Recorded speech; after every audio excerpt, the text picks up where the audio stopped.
Welcome back to our Rip from the Headlines, first edition of 2025.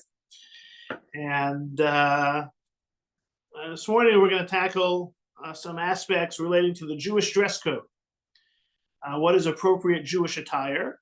Not so much from the more oftenly discussed topic of tznius, of modesty, but just how do Jews dress? Do the clothes make the man? Often comes up. We know that some of the most famous clothing from a Torah perspective are the Bigdei Kehuna, the clothing worn by the Kohanim, the priest, the Kohen Gadol. I think, in my mind, in terms of Jewish clothes, often seem to be, those that are worn in certain Hasidic communities where it's much more notable Jewish dress. I think also in terms of, we often think of Jewish dress as being very black and white today. So this all came to mind in an article in the Wall Street Journal last week, where the world's best chess player just stormed out of a tournament over a pair of pants. The pinnacle of chess has weathered its fair share of controversies in recent years, including a cheating dust-up, geopolitical tension, and players' bizarre complaints about creaky floors. But this week, that list gained its strangest entry yet. Chess now has a pants controversy.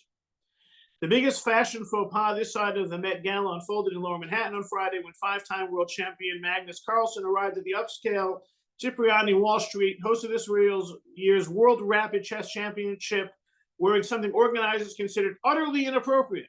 He was sporting a pair of jeans. Whenever I come up to that, I still remember how my great-grandfather would refer to jeans as, dungarees, right? It would be interesting to find out, the origins of those, the etymology there, but maybe for another class. Denim, the organizer said, is explicitly prohibited under longstanding regulations for this event and promptly fined Carlsen, one of the greatest chess players of all time, $200 for his infraction. When the chief arbiter requested that Carlsen change his clothes, he declined to do so. As a result, the 34-year-old grandmaster from Norway wasn't assigned a match in the following round. It was chess's equivalent of a one-game suspension. Carlsen responded by quitting the tournament altogether and then pulling out of the World Bliss Chess Championship too. At that point, it became a matter of principle for me, he said in an interview on his Take chess platform. I'm too old at this point to care too much, Carlsen added that he'd been returning from a lunch meeting, barely had time to go back to his room, where he put on a shirt and jacket. He even threw on a different, dressier pair of shoes. But once the arbiter warned him about changing his trousers, Carlsen decided he'd had enough. Instead of arguing about the pants, he figured he might as well spend his New Year's somewhere warmer than freezing New York. Fide insisted that the rules were the rules and applied equally to all players. Oddly enough, the kerfuffle over Carlsen's jeans wasn't the only wardrobe blunder at the championships on Monday. Earlier in the day, Russian Ina Nepomniachtchi was fined for showing up in sports shoes, Fide said. Unlike Carlsen, Nepomniachtchi complied with the arbiters, changing into a proof footwear and saving his eye roll at the rules for social media. $200 fine will hopefully go to Chess Fashion Research Foundation, he wrote on X. Of course, the Chess Fashion Research Foundation does not exist. Right, so there are certain restaurants that you have to wear a jacket. I think about it often, it's you get an invitation for a wedding where it says black tie. Don't know if everyone really follows those rules anymore, which makes me wonder even more so why black tie optional goes on invitation altogether. But there are certain sartorial responsibilities and certain dress codes. In the military, there's a uniform. And this here we see also there seems to be a certain requirement that, like it or not, the rules are the rules. Also, it seemed to be very much not about looking stylish or looking presentable. He was wearing a dress coat. He was wearing a sports jacket and a shirt, but it was just that the jeans don't work. I remember back in my high school days where it was button-down shirt and had to be pants. It couldn't be jeans. There was always those who wanted to try and slide through with the black jeans, right? Depending on what defines jeans. Is it the little copper snap on the outside? How do you determine if it's jeans or not jeans? I'm sure there's a whole Rashi and a Tosfos on that as well. But in terms of what do we think about Jewish dress and what do we think about a Jewish dress code? We're getting into the weekly Torah portions of the Jewish people's descent into Egypt and spending a lot of time there. And there is a tradition that they maintain the distinct Jewish identity. Now, this idea of a distinct Jewish identity is also found in one of the books of the prophets, the prophet Sephania, not the most popular, one of those that's found in the Trei Asar, the 12 minor prophets, source number 2. It will be on the day of God's sacrifice, and I will visit punishment on the princes and on the king's sons and all those who wear the clothes of the foreigner. All right, so there's this idea that we're supposed to dress Jewish and not dress in a foreign way. This may be a bit of a biblical origin of a tradition ascribed to the Jews in Egypt, source number 3. And they became a nation. This teaches that the Israelites were distinct there, and that their clothing, food, and language was different from the Egyptians.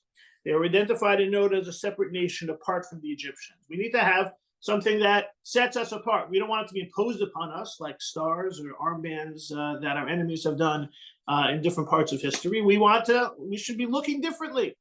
God is looking towards the sons of the kings and the princes, the Jews, to look different. The Jews maintain that identity. In Egypt, it's interesting that that midrash that we in source number 3, the Psukta Zutrasa, is one of several midrashim. Some say they kept their morals. Some say they kept their names. That's another piece that often comes together, and which is why if you kind of fast forward to a period in Jewish history when the distinctness and the separateness of the Jew was threatened once again. We're talking now into the 19th century, in the early decades of the Enlightenment. Very famously, Rabbi Moshe Sofer, writing from Hungary, one who was a staunch traditionalist, who very much said the idea of Chadash Asur Min HaTorah, things which are new are prohibited, right? Invoking the concept that applies to the agricultural rule of the new grain, applying it to any type of new innovation. When he writes his ethical will to his children and grandchildren, beware of all, source number 4, beware of altering your Jewish names, language, and attire. All right, he's echoing this, the Midrash and the Psikta. A clue to this is found in the verse, Yaakov arrived in peace. Yavo Yaakov Shalem. Right, he arrived full, he arrived complete. The Hebrew word shalem, shin lam and mem, is a mnemonic for shame, name, lashon, language, malbush, attire. You have to, this is how a Jew remains shalem, how a Jew remains whole and complete. We know in particular, the fight over language got very big and heated with regards to, at that time, whether the German language could be used in shul. And the fact that there was a whole book written about maintaining the pristine nature of the Jewish language being spoken in shul. So of course the Jews should maintain their distinct language. So what should they speak in shul? Yiddish. Yiddish is the Jewish language. It may not be a formal language. If you want to talk about a real Jewish language, it's Lashon HaKodesh, it's Hebrew. And the role of Hebrew as a spoken language is a related subject, but here the idea being that for Rabbi Moshe Sofer, how do we maintain our shlemut? How do we remain whole, pure Jews? We have to keep our Jewish names, our Jewish language, our Jewish attire, and that's how we're able to maintain that. So there is an idea of a Jewish dress code, and the question is, where do we see that applied? What are some examples? So in Jewish law, a subject which explores this in practice, right? You had Rabbi Sofer say, maintain your Jewish dress, but he doesn't really give examples of what kind of jackets and what kind of coats, right? We can imagine the type of style that may have been or we don't have to imagine it. We can look at the style that was in vogue back then, and I think many of us feel that the type of traditional, what's known as traditional Jewish garb, the black and the white and the hats and the coats that we see often today are really an extension of 18th, 19th century nobility of the time. But what about, before we can identify anything specific, what's Jewish dress? how does having type of a dress code, where can we see that applied into Jewish practice? And very often it's with regards to prayer. So a couple of insights there. What is, we know that there are people, leaving aside there might be a synagogue dress code. Some, we don't really have that much of everyone should wear a certain type of dress code. Congregation I spent a lot of time in Manhattan, Kilat Jeshurun, for a very long time. Brown shoes were forbidden. Men who wanted to get aliyos and honors had to wear black shoes. For a time, everyone had to wear the same yarmulke. The synagogue assigned kippah. No bar mitzvah yarmulkes or knit yarmulkes permitted. But what about from a halachic perspective? That's sartorial, that's style, that's maybe that's too much control. But what about from a halachic perspective? So when it comes to prayer, the Gemara in Masechet Shabbat, source number 5, Rava, son of Rav Huna, put on stockings and prayed. He said, "Prepare to meet your God Israel." That's an expression from the prophet Amos. We're going deep into the far-flung prophets of Trei Hasar this morning. So he would put on stockings. That was considered a step up, right? That was considered adding a piece of attire. We kind of have to look back. What were the type of clothing that was worn by men in the 3rd, 4th century of the Common Era? I would imagine they probably were wearing 3-piece suits. They were probably wearing some type of robe type of thing, which maybe did not include leggings. So maybe putting on stockings was a way of covering up a little bit more or adding a more formal piece of clothing. And that would be viewed as preparing to meet your God Israel. When the Rambam, Maimonides, addresses what's proper clothing for prayer, this is what he's writing. Remember, the Rambam's writing in the 12th century, source number 6. Proper clothing, what is implied? One should adjust his clothing and make himself neat and presentable before praying, as implied by Psalms 29:2. They bow to God in resplendent holiness. One should not pray wearing only his undershirt, bareheaded or barefoot, if it is the custom of people of that place to stand before their most respected people with shoes. It is customary for all sages, their students pray only when wrapped in a talit. So you have the Rambam putting forth what he views as a proper prayer attire. Interesting, a couple of key things which point out. You notice he puts in, if it is the custom of the people of the place to stand before their most respected people with shoes.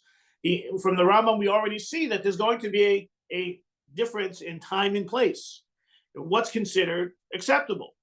And the Shulchan Aruch deals with this, and this is the Shulchan Aruch in particular builds upon what the Rambam mentions, the idea of wearing not just an undershirt, but wearing something more dignified, and wearing a head covering, and whether the head covering is enough, or there has to be a double head covering, and barefoot, and whether it's shoes and socks, and the fast forwarding from the 12th century into the 15th, 16th century. And by the time you get to the Aruch HaShulchan, end of the 19th century, source number 7, the general rule is that one must pray in the same type of clothes that one would wear in the street. You have to be willing to be seen in these clothes, and if you're willing to be seen in these clothes, then you can pray in them. The idea of also the parallel expressions of what would you wear in order to stand before the president? If you're meeting the president, what would you wear? Now, it doesn't say, well, you're meeting the president for a state dinner. Maybe you'd play golf with the president wearing different clothes, but you'd be willing to be seen in them. So that's why, the Aruch HaShulchan categorizes what are you willing to wear in the street. And this type of what's considered decent and indecent has certainly changed over time. And which is why it's hard to quantify absolutely that certain things need to be made, certain things need to be worn. The Rambam, when he mentioned the general categories, talked about something more dignified than an undershirt, having shoes on, having head covered. He also talks about the sages and their students. Right, this is a category that that we'll come back to. That there's not only what you should wear, but maybe you want to be categorized as a little bit more of a significant person. You should have a little bit more pride in your appearance. So when dealing with some of the nitty gritty, source number 8, it mentions the Aruch HaShulchan, Piskei Teshuvot is a more contemporary analysis of the Shulchan Aruch that brings to bear a lot of the more contemporary views. And he says that he quotes the Chafetz Chaim in the second line, middle of the line. So it all depends on the place. Okay, maybe the beach is different than in a shul, and maybe Israel is different than America, and maybe where it's cold is different than where it's warm. And so therefore he says, some people don't wear hats and jackets when they daven. They don't really necessarily wear a hat and a jacket in any type of formal way anymore at all. You can't protest. You can't say that that's inappropriate attire.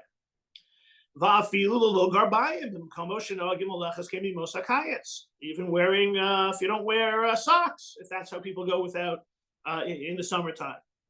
Right, and I think this is especially relevant. I don't know about you, but it's a bunch of weddings this season. There's something about showing your ankles when you're wearing a tuxedo these days. I don't know. It's either you're wearing no socks, or you're just wearing the socks that cover the foot.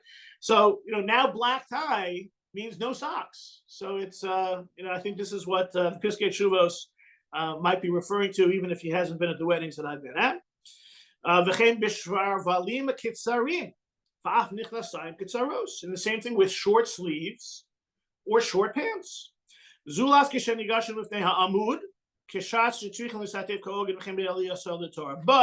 it would be different if you're serving as the chazan or getting an aliyah to the Torah, which might require a more dignified dress, as well as when you're participating publicly, there's the idea of kavod hatzibur, what the congregation expects.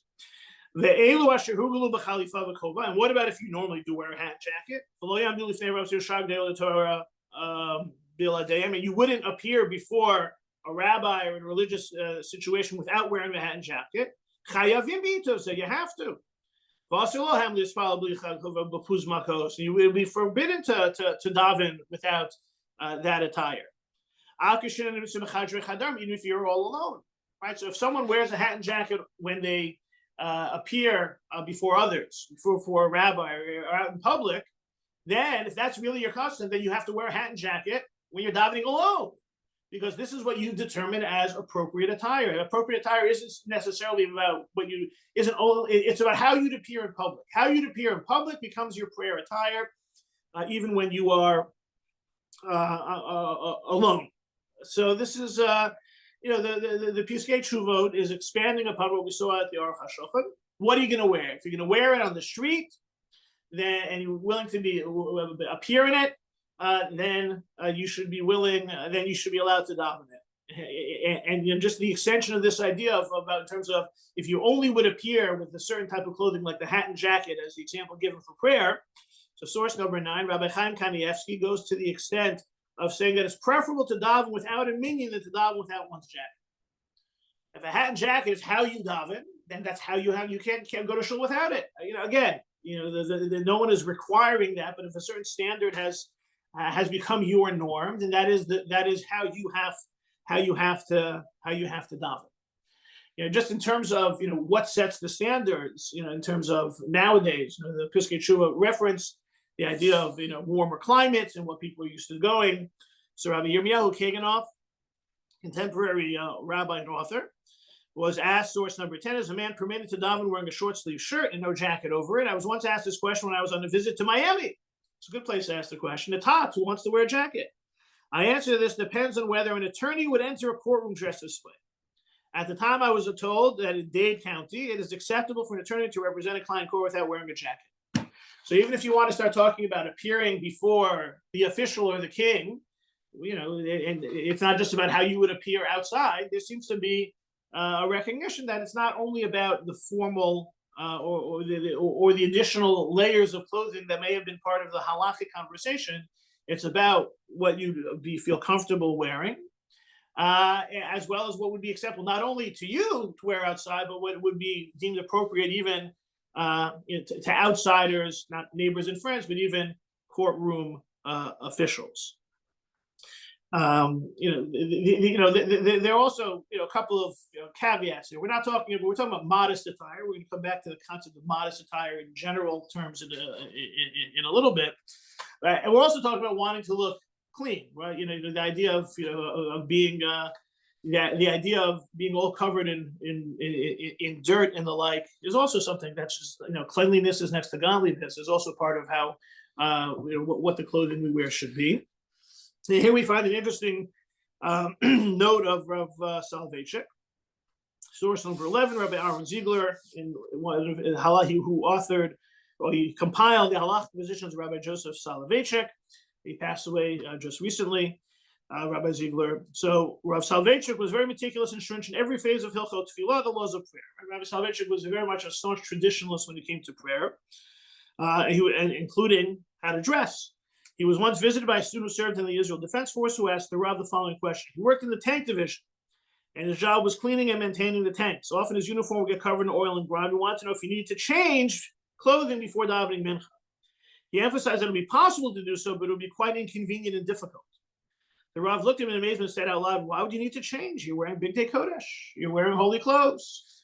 So it's not just the clothes, what they are and what they look like. We see that there's some flexibility in terms of what we're looking at in terms of the actual clothing into the conceptual realm of clothing. And this will be a good pivot in terms of not just the technical halachic requirement of clothes, but also Jewish clothing in general, what's appropriate and what becomes, and whether what's expected of the Jewish clothing makes a difference as well. Just stop. Any questions, comments, and reactions so far? Rabbi? Yeah. Our greatest president, Abraham Lincoln, was not fussy about his clothes. And I believe, in addition to another man who was named after me, Albert Einstein, it is more important to look inside of what's the clothing than clothing. Well, although Abraham Lincoln wore a big, top hat and stuff like that. It's not that he showed up naked, to his to perform his presidential duties. And I think that it's one thing not to necessarily care so much about one's appearance, but they're still sticking within the norms of decent society and the like. And we see that with regards to, at least so far with regards to prayer, what is considered decent and considered normal, what's considered something you'd be willing to be seen in by others, and even whatever would work, even to go into a court of law or the like, it rises to the level of quote unquote acceptable halachic prayer items.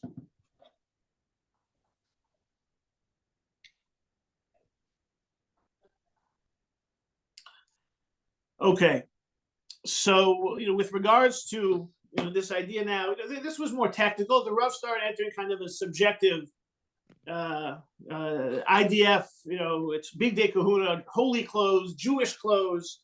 So I referenced it before. The Rambam in Hilchos Deot, source number 12, in describing behavior, is saying a Torah sage's clothing should be attractive and clean. It is forbidden that a blood or fat stain or the like be found on his garments. He should not wear regal garb, clothes of gold and purple, which draw attention, nor the dress of the poor, which shames its wearers, but attractive garments of middle range. So here the Rambam is assigning a certain type of religious status to looking dignified and not drawing too much attention, not looking too schlumpy, not shaming the wearer. And so he's adding another layer. One might say it's a bit of an aesthetic level to what's considered appropriate. Just by way of example, with regards to this is maybe an extension or a parallel discussion of what the Rambam mentioned in source number 6 about customary for all sages and their students to look a certain way. So for example, it's not just about what the clothes are and what they cover and don't cover, or socks or no socks, but it's kind of is this considered bekavedik? Is this considered appropriate for a person of that standing? If you, is there a way a rabbi should look? Is there a way an Orthodox Jew should look? Again, not exactly about the type of clothing or even from a tznius perspective, but from an expectation. And that too has a certain religious significance.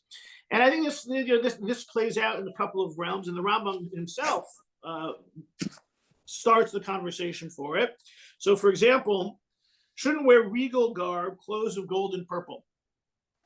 So, for example, here you have potentially the first pivot towards Jews wearing black and white.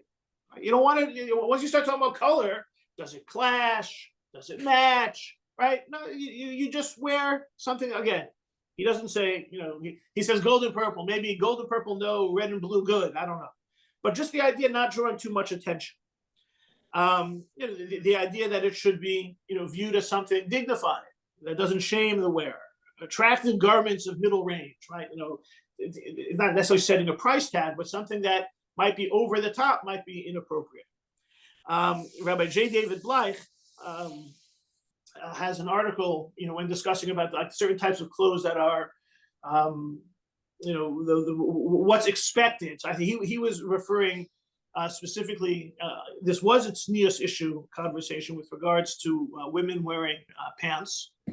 And some say, well, women shouldn't wear pants. They have to wear, skirts. They have to wear long skirts. At some point, he was addressing specifically the idea of wearing a tight skirt versus wearing more modest slacks. So he says, in general, modesty, people should. The modesty discussion is one thing, but he says that leaving aside the modesty conversation, he invoked this Rambam in Hilchos Deo in terms of what's expected, what's not only from a technical legal perspective, but what's considered appropriate, what's considered expected. And he languaged something along the lines of what's expected for, students of Torah, both male and female, to be wearing. And so he invokes this type of an idea. And he doesn't address the permissibility of pants for girls, other than saying modesty plays a role. But then he says, but what might be expected? So if there's a certain expectation that, that Orthodox Jews dress a certain way, that this Rambam may be pushing that type of a dress code. So Rav Moshe Feinstein was, takes this within the realm of, in terms of the certain expectations for how an observant Jew dresses. Well, does that mean we have a certain Jewish style and there's a certain thing that's a non-Jewish style? And maybe non-Jewish style is problematic. So Rabbi Feinstein is dealing with source number 13. Inyan hamalbushim shebe medina zu she'ein chiluk ben Yisraelim lenachrim. America, Jews and non-Jews dress the same way.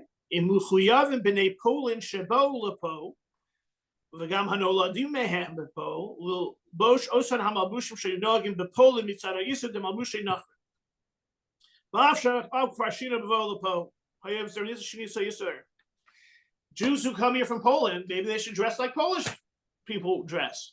And even if the Jew was born here, but his father came from Poland, maybe he still has to go back to that. Or just because the father Americanized his wardrobe, or the mother Americanized her wardrobe, that's inappropriate because that's not Jewish. And maybe there's such a thing as wearing the same clothes as non-Jews means you're engaging too much in non-Jewish fashion, non-Jewish style.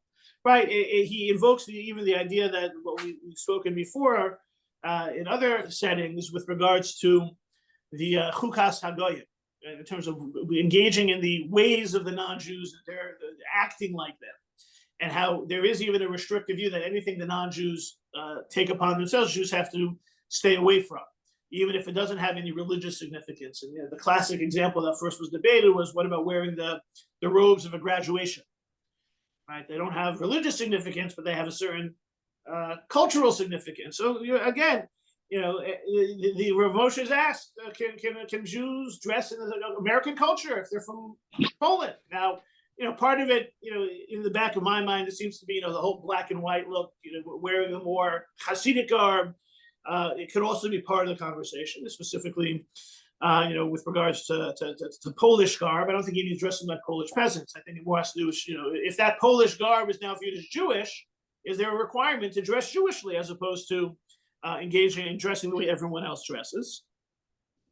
And he says, "V'olam kimat kulam noagim heter af yirei Hashem im yesh mamish beheterim." And so the questioner said, all American Jews seem to be dressing like Americans. So that is that correct? So even though no one's really going to listen if it's wrong, but is it really allowed? So Rav Moshe responds, and this is the fourth line down in source number 13. Ein shayach yisur malbushay nachrim. There's no prohibition here about non-Jewish clothing. Dakimat kol b'nei Yisrael loshim malbushim elu. All the Jews wear these clothes too. V'im kein miyomar shem malbushay nachrim. Well, Yisrael loshim become the malbushayhem. Who says that these are non-Jewish clothes that the Jews started wearing here?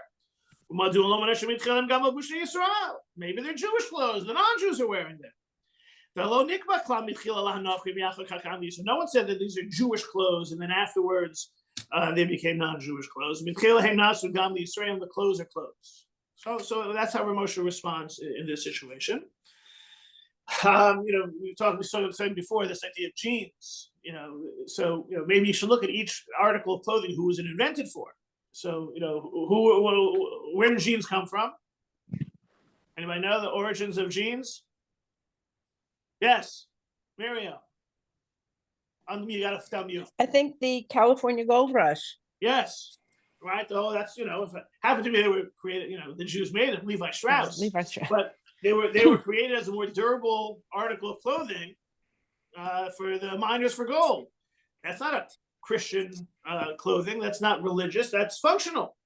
So jeans might actually be Jewish from that perspective, or at least formed by Jew. I don't know if there were that many Jewish prospectors, but so in this case, Rav Moshe says, the Western clothes, American clothes, they're not Jewish. They're not Jewish. They're as Jewish as they are not Jewish.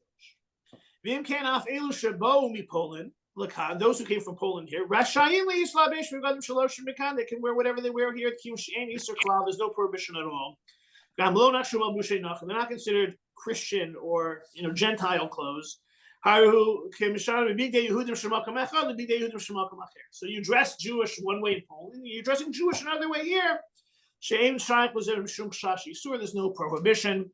Rav Moshe does mention in this response, and of course there's the caveat of modesty and sneos and the like. But just in terms of Jewish dress, the cultural, societal norms are not inherently anti-Jewish or non-Jewish or against Judaism. It is not a problem. So, just the idea of, in terms of what to wear them, but from the questioner comes this idea that maybe there needs to be something more distinctly Jewish, right? If you want to carry that forward through the Rambam's expectation for how a scholar looks and the like, so you can, and the way the questioner is asking the question, maybe we should look like our ancestors in Poland.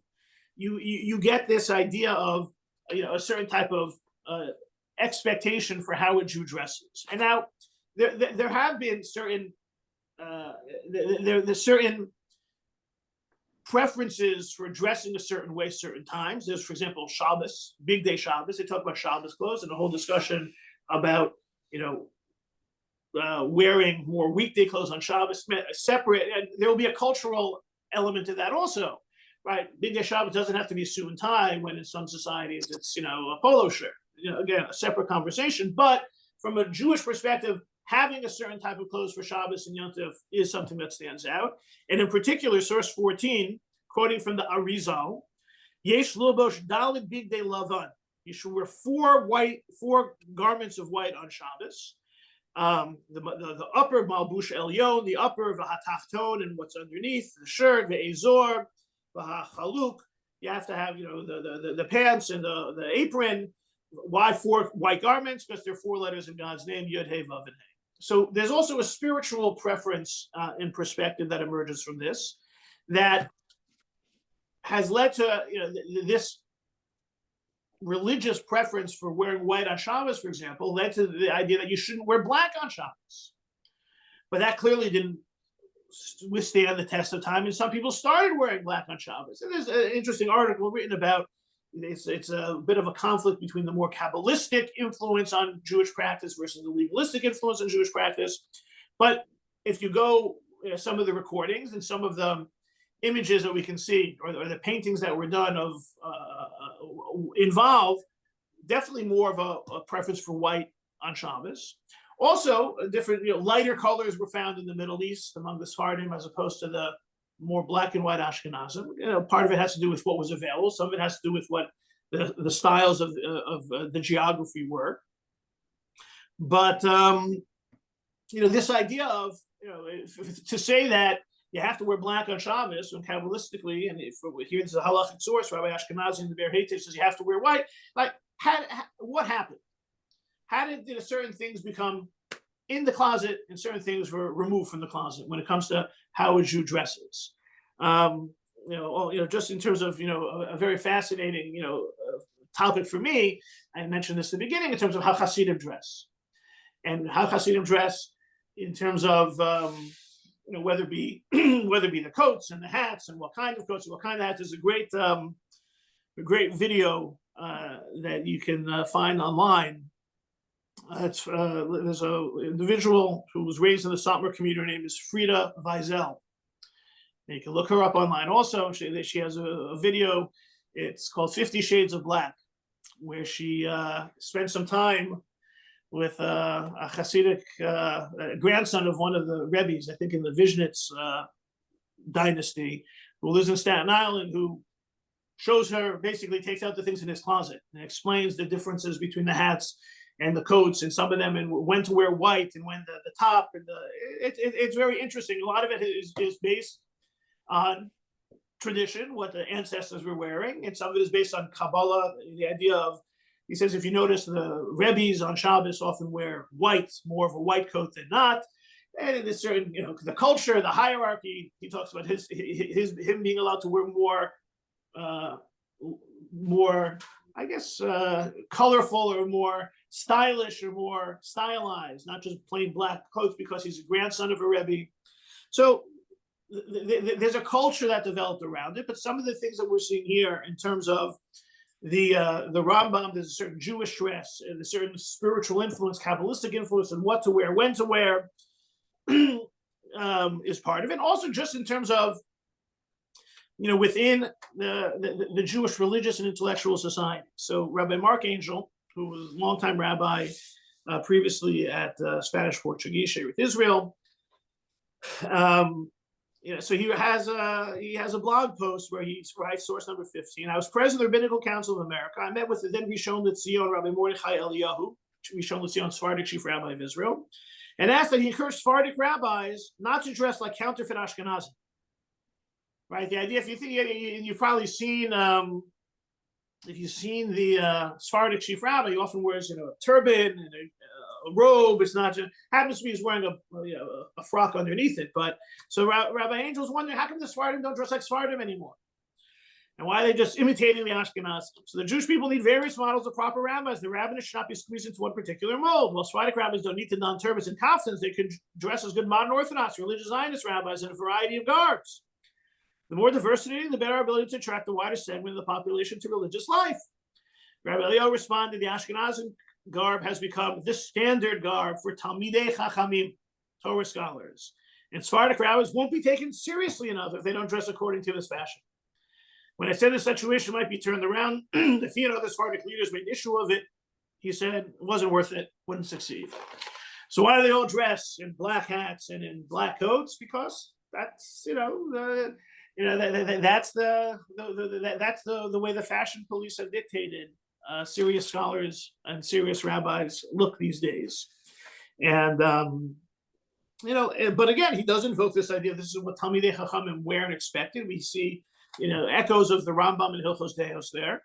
So this is how it should be, and this is as much as it would be different, more diverse, and certainly appropriate to have different types of clothes, whatever, which is the Fashion Avenue, Madison Avenue, that's a 6th, whatever it is, 7th Avenue, one of those sets the tone. So there's a religious element to that as well. I just noticed on a social media posting of a colleague of mine who had a picture of a visit, I think in the past week, between Rabbi Herschel Schachter visiting Yeshivat Har Etzion, the Gush. And he was meeting Rabbi Moshe Lichtenstein, who's one of the Rosh Yeshiva of Gush, son of Rabbi Aaron Lichtenstein. So, and, you know, they're greeting each other, shaking hands, and Rabbi Schachter dresses in a black jacket, and the Rosh Yeshiva of Gush, Moshe Lichtenstein, is wearing a green button-down shirt. So my colleague's caption on social media is, "I feel good when I'm wearing the same color shirt as the Rosh Yeshiva." So again, so there could be some diversity, but as Rabbi Mordechai Eliyahu points out, there's been some limitation. Just a part of this in terms of the Kabbalistic and spiritual influence of this. So and if you watch the video of the 50 Shades of Black, you'll see it. Hasidic garb, they button right over left. In the way, I guess common fashion standards, men button left over right. Right, the button is on the right side, and the hole is on the left. And you button left over right. But in Hasidic tradition, in the spiritual tradition, especially the Hasidic world, which has adopted this, they button right over left. In source number 16, the custom is to always place the right side of the clothing over the left side. Hence, when buttoning a shirt or jacket, one is to button the right side over the left side and not vice versa. Therefore, one is to take precaution upon ordering a tailored suit and the like. Then the buttons are placed on the left side and the holes on the right side. This way, we'll be able to always tell where the right over the left. Custom applies to both men and women. And so I have seen Hasidim trying to do like a gymnastics and do it the other way, or you just get all the clothes altered that way in the first place. Again, this is the idea of there being kind of a spiritual preference for how clothing not only is tailored and worn, but it could also be in terms of what gets worn, and just to see how a hierarchy or a whole system developed in certain Hasidic communities of what gets worn on a weekday and a Shabbos and a Yontif, et cetera, et cetera, et cetera.